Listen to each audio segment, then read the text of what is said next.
Pemirsa, penantian panjang 24 tahun masyarakat Indonesia untuk melihat gelaran balap motor internasional akhirnya berbuah hasil. Sirkuit yang baru saja diresmikan ini menjadi sorotan dunia belakangan terakhir karena kemewahan dan kecanggihannya, tidak kalah dari sirkuit Sepang, Malaysia. Dengan status sebagai jalan raya pertama yang menggelar balapan internasional, pemberitaan sirkuit Mandalika sangatlah luar biasa. Bahkan bisa dibandingkan dengan sirkuit Sepang, Malaysia sebagai salah satu sirkuit terbaik di Asia Tenggara. Berikut ini Tova telah merangkum perbandingan sirkuit Mandalika dan Sepang, Malaysia hanya untuk Anda. Sirkuit Mandalika merupakan sebuah sirkuit balap yang terletak di kawasan ekonomi khusus Mandalika di Desa Kuta, Lombok Tengah. Nama Mandalika sendiri diambil dari nama seorang putri dari cerita rakyat di Lombok. Sedangkan sirkuit asal Malaysia adalah Sepang International Circuit yang terletak di Selangor, Malaysia. Namun jika dibandingkan dengan sirkuit Mandalika, pemandangan alam di sekitar sirkuit Sepang masih kalah indah. Lombok yang menjadi tempat sirkuit Mandalika berada pun memang menawarkan panorama pemandangan yang luar biasa dengan sirkuit yang dibangun di sebuah pulau dengan laut yang mengelilinginya.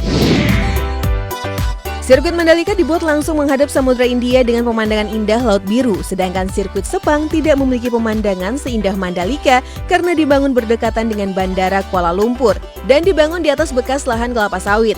Namun sirkuit Sepang memiliki fasilitas yang lebih lengkap dari fasilitas sirkuit Mandalika. Akses menuju sirkuit Sepang pun lebih terintegrasi. Semua jenis kendaraan dengan mudah dapat mencapai sirkuit Sepang, Malaysia.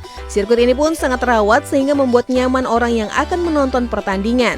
Di dalam kompleks sirkuit pun terdapat hotel, pusat perbelanjaan, lapangan golf, dan fasilitas olahraga yang lainnya. Sedangkan di sirkuit Mandalika juga terdapat terowongan, pusat kontrol, pusat kesehatan, dan area pendaratan helikopter.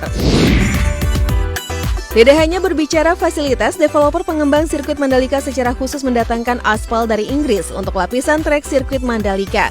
Pada proses pembuatannya, sirkuit Mandalika menggunakan aspal teknologi terbaru, yaitu Stone Mastic Aspal dengan kualitas terbaik. Pagar pembatas sirkuit pun menggunakan pagar pembatas yang menggunakan angin dari Jerman. Sedangkan sirkuit Sepang menggunakan aspal lokal asli Malaysia. Jika dibandingkan dengan kualitas trek lintasan sirkuit Mandalika dan Sepang, tentu sirkuit Mandalika yang menjadi juaranya. Bagi masyarakat Indonesia pecinta ajang balap MotoGP, tidak usah berkecil hati karena rencananya sendiri, sirkuit kebanggaan Indonesia ini akan menjadi tuan rumah dalam seri kedua MotoGP tahun 2022.